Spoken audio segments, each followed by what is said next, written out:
When you've been added to Minga by your school Minga administrator and they've informed you that it's time to download the app, you can head to Google Play Store or the Apple App Store and download the app, or you can head to any browser and head to app.minga.io to get this sign in page.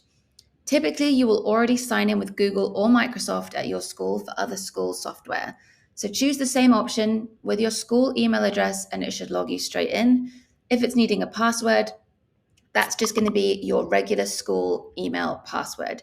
We don't set you a password specifically for Minga up front.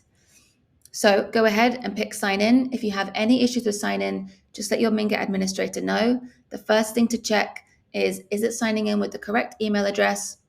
And if it is and it's still not working, just try a different device and let's see if it's any security settings on your phone. So go ahead and sign in and I'll see you with the next step.